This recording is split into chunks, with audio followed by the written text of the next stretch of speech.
Leemos en Hebreos del capítulo 5, versículo 11 al capítulo 6, versículo 20. Nos gustaría decir mucho más sobre este tema, pero es difícil de explicar, sobre todo porque ustedes son torpes espiritualmente y tal parece que no escuchan. Hace tanto que son creyentes que ya deberían estar enseñando a otros. En cambio, necesitan que alguien vuelva a enseñarles las cosas básicas de la palabra de Dios. Son como niños pequeños que necesitan leche y no pueden comer alimento sólido. Pues el que se alimenta de leche sigue siendo bebé y no sabe cómo hacerlo correcto. El alimento sólido es para los que son maduros, los que a fuerza de práctica están capacitados para distinguir entre lo bueno y lo malo. Así que dejemos de repasar una y otra vez las enseñanzas elementales acerca de Cristo. Por el contrario, sigamos adelante hasta llegar a ser maduros en nuestro entendimiento. No puede ser que tengamos que comenzar de nuevo con los importantes cimientos acerca del arrepentimiento de las malas acciones y de tener fe en Dios. Ustedes tampoco necesitan más enseñanza acerca de los bautismos, la imposición de manos, la resurrección de los muertos y el juicio eterno. Así que, si Dios quiere, avanzaremos hacia un mayor entendimiento.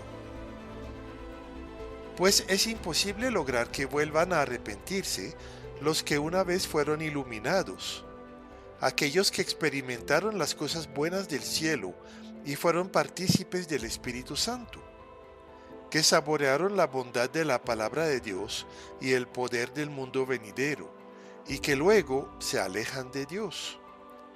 Es imposible lograr que esas personas vuelvan a arrepentirse. Al rechazar al Hijo de Dios, ellos mismos lo clavan otra vez en la cruz y lo exponen a la vergüenza pública. Cuando la tierra se empapa de la lluvia que cae y produce una buena cosecha para el agricultor, recibe la bendición de Dios. En cambio, el campo que produce espinos y cardos no sirve para nada. El agricultor no tardará en maldecirlo y quemarlo. Queridos amigos, aunque hablamos de este modo, no creemos que esto se aplica a ustedes. Estamos convencidos de que ustedes están destinados para cosas mejores, las cuales vienen con la salvación.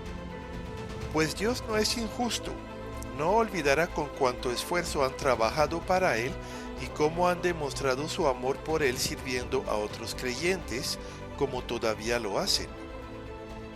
Nuestro gran deseo es que sigan amando a los demás mientras tengan vida, para asegurarse de que lo que esperan se hará realidad. Entonces no se volverán torpes ni indiferentes espiritualmente. En cambio, seguirán el ejemplo de quienes, gracias a su fe y perseverancia, heredarán las promesas de Dios. Por ejemplo, estaba la promesa que Dios le hizo a Abraham.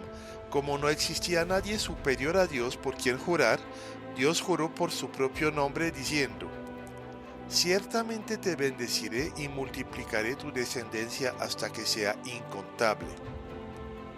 Entonces Abraham esperó con paciencia y recibió lo que Dios le había prometido.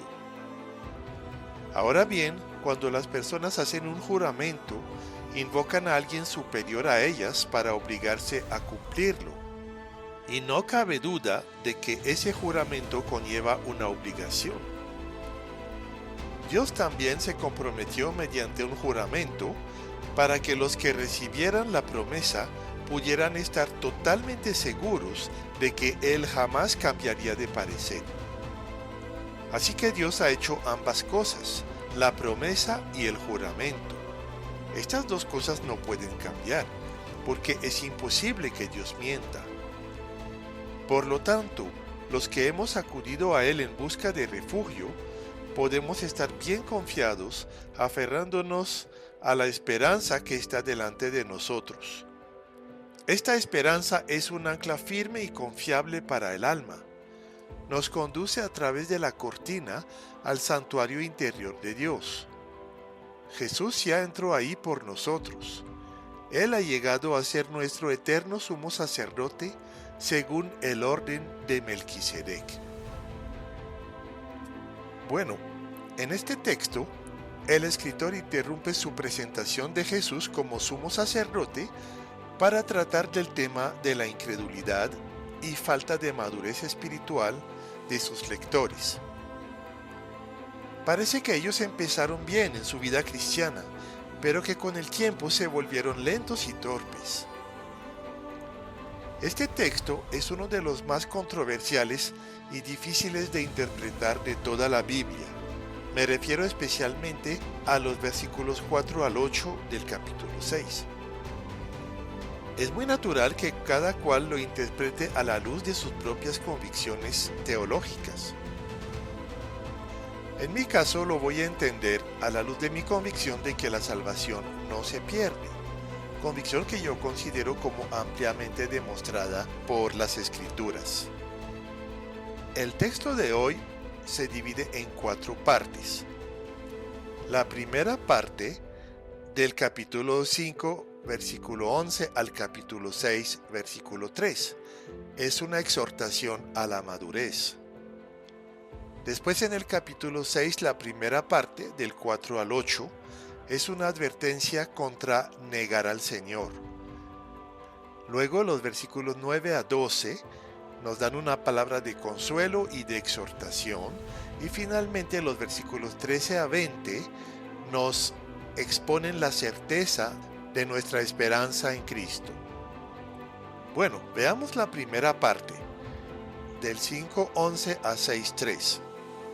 El autor interrumpe su discurso sobre Jesús y Melquisedec para expresar su frustración frente a la lentitud de los hebreos para entender.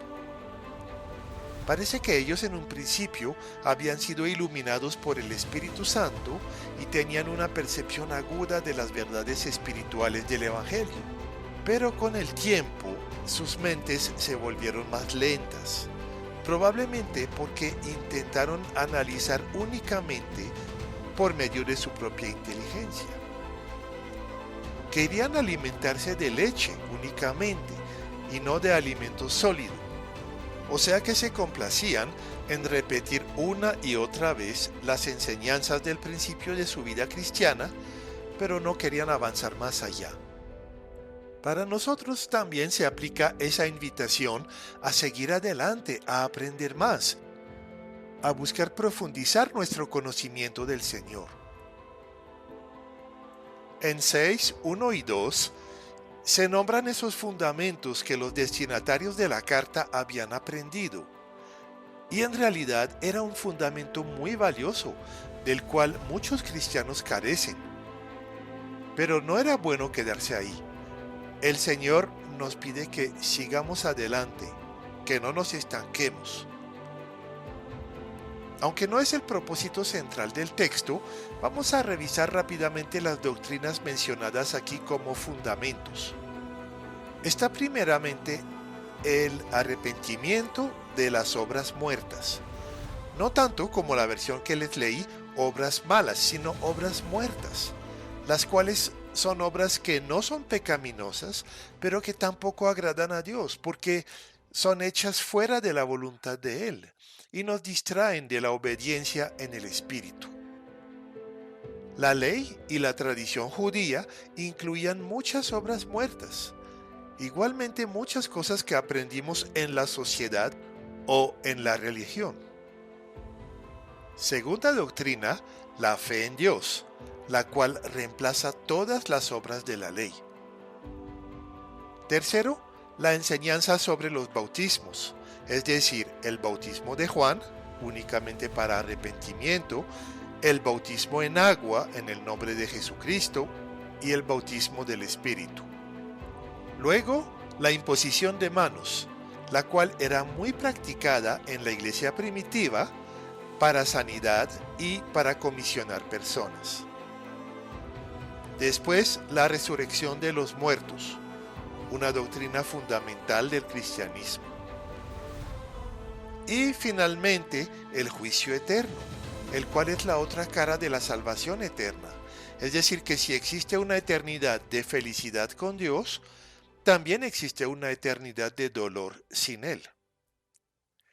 Esas dos últimas doctrinas, de la resurrección y del juicio, no son tan claras en el Antiguo Testamento y las tenemos que encontrar en el Nuevo. Este fundamento doctrinal no debe ser olvidado, sino que se debe edificar encima de él. Entonces viene la segunda parte de nuestro texto, desde 6.4 a 6.8. Este texto parece enseñar que la salvación se puede perder, pero no se debe necesariamente entender de esta forma. Aquí se habla de personas que estuvieron muy cercanas a la verdad del Evangelio, vivieron cultos maravillosos, vieron el poder de Dios obrando. Posiblemente conocieron al Señor Jesús en su encarnación, pero puede ser que no fueron salvos. De hecho, el autor parece convencido de que sus lectores no están en este caso de apostasía, a pesar de todas las dudas que expresan y de su tentación de volver atrás. Las palabras gustar, saborear, experimentar, no necesariamente se refieren a la salvación.